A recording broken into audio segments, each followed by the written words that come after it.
नमस्कार मित्रों, मैं Ved Prakash Gupta YouTube channel west biology में आप सभी का स्वागत करता हूं।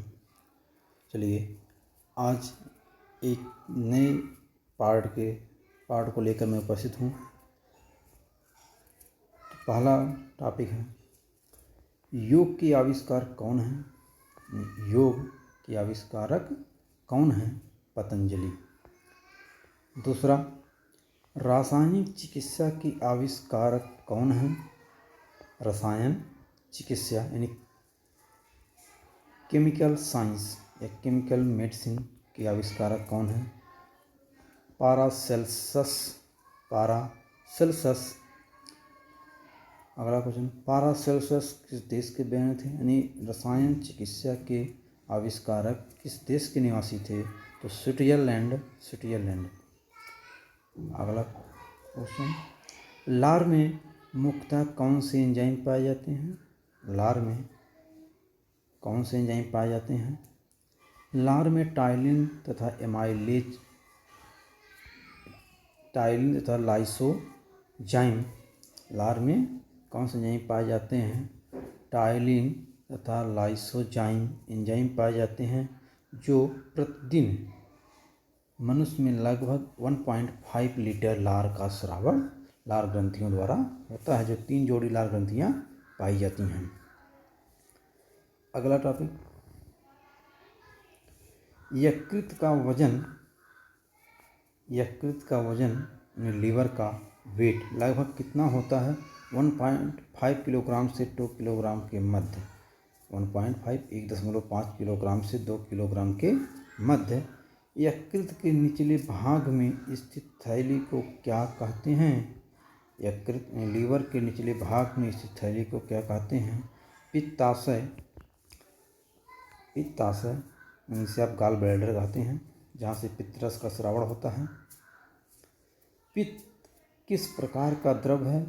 पित्त पीले रंग का क्षारीय द्रव है।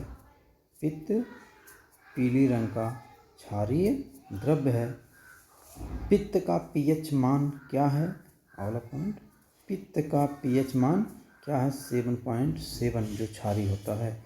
7 पर उदासीन, 7 से कम होने पर अम्लीय और 7 से अधिक होने पर क्षारीय होता है। अग्नाशय क्या है? पैंक्रियाज। अग्नाशय क्या है? अग्नाशय को इंग्लिश में पैंक्रियाज कहते हैं। पैंक्रियाज क्या है? आमाशय के ठीक नीचे तथा ग्रहणी को घेरे हुए पीले रंग की एक ग्रंथि है। ग्रहणी को घेरे हुए पीले रंग की एक ग्रंथि है। अगला टॉपिक, छोटी आंत का यू के आकार वाला भाग कहलाता है। स्मॉल इंटेस्टाइन के यू शेप पार्ट कहलाता है ग्रहणी, जिसे आप डुोडेनम कहते हैं। ग्रहणी की लंबाई लगभग कितनी होती है? यानी डुोडेनम की लंबाई 25 सेंटीमीटर होती है। आहार नाल के किस भाग में पाचन क्रिया पूर्ण होती है? आहार नाल के किस भाग में पाचन क्रिया पूर्ण होती है? छोटी आंत में। बड़ी आंत के कौन से भाग होते हैं? यानी बड़ी आंत में कौन कौन से भाग पाए जाते हैं? तो कोलन तथा मलाशय बड़ी आंत के 2 मुख्य भाग होते हैं। छोटी तथा बड़ी आंत को जोड़ने वाली नली को क्या कहते हैं? सीकम।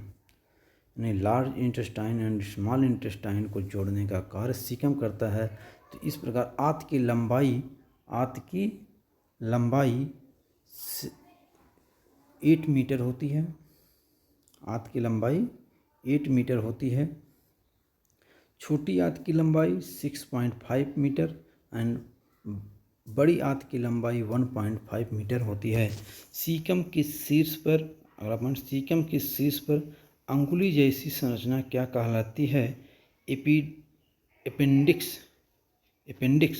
सीकम की शीर्ष पर अंगुली जैसी संरचना क्या कहलाती है? एपेंडिक्स, जो आज मनुष्य में अवशेषी अंग के रूप में पाया जाता है।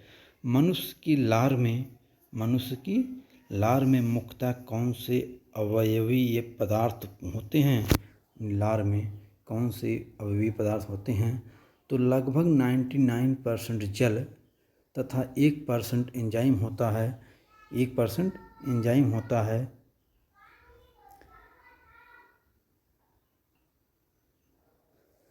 अगला टॉपिक, मानव शरीर में समान क्रिया वाले सहयोगी अंगों के समूह को क्या कहते हैं?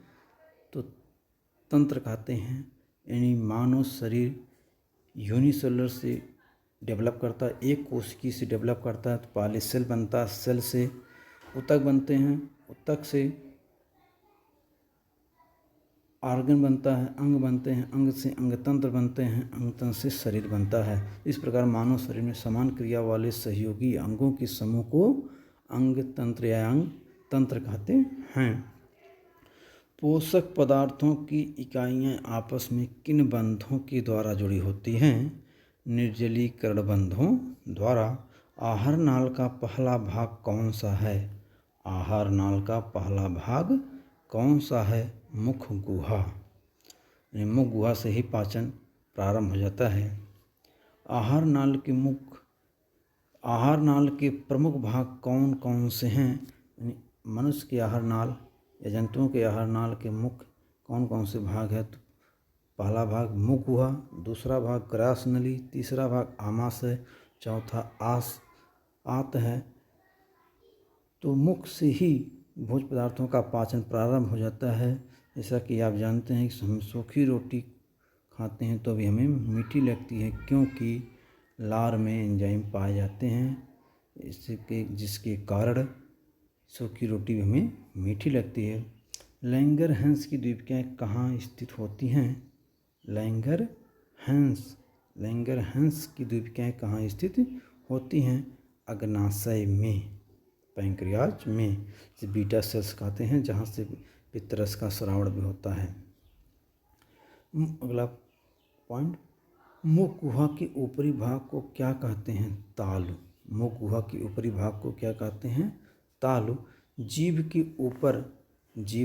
ऊपर सतह पर कई छोटे छोटे अंकुर होते हैं, जिन्हें क्या कहते हैं? जीभ की ऊपरी सतह पर कई छोटे छोटे अंकुर होते हैं, उन्हें क्या कहते हैं? स्वाद कलियाँ कहते हैं। स्वाद ग्रंथियाँ, स्वाद कलियाँ कहते हैं। जीभ के अग्रभाग में किस स्वाद का पता चलता है? मीठे स्वाद का। जीभ के अग्रभाग में किस स्वाद का पता चलता है? मीठे स्वाद का। जीभ के पश्च भाग में किस स्वाद का पता चलता है? जीभ के पश्च भाग में किस स्वाद का पता चलता है? तो कड़वे स्वाद का। जीभ के पश्च भाग, पिछले भाग में कड़वे स्वाद पता लगता है।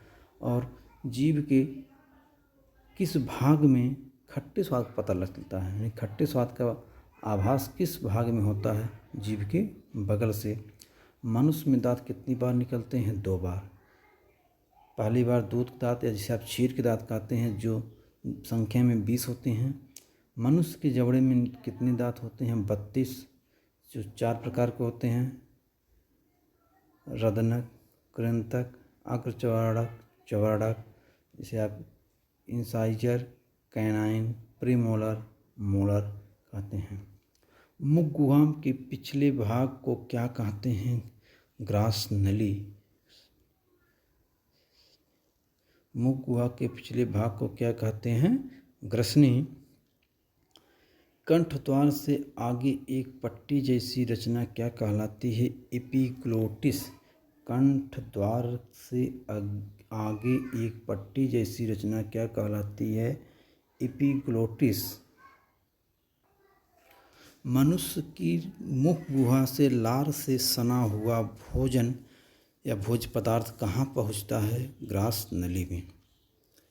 अगला पॉइंट, ग्रास नली कहाँ खुलती है? आमाशय में, यानी डुडेनम में। ग्रास नली आमाशय में खुलती है। आमाशय कहाँ स्थित होता है? आमाशय उदर गुहा की बाईं ओर स्थित होता है। उधर गुहा में, उदर गुहा में बाईं ओर स्थित होता है। जठर ग्रंथियाँ कहाँ पाई जाती हैं? जठर ग्रंथियाँ कहाँ पाई जाती हैं? आमाशय की भित्ति की म्यूकोसा में। जठर ग्रंथियाँ आमाशय की भित्ति की म्यूकोसा में पाई जाती हैं। इस प्रकार मित्रों आज के यह क्वेश्चन समाप्त हुए। यदि आपको पसंद आए तो आप इसे एक शेयर एक लाइक ज़रूर कीजिएगा।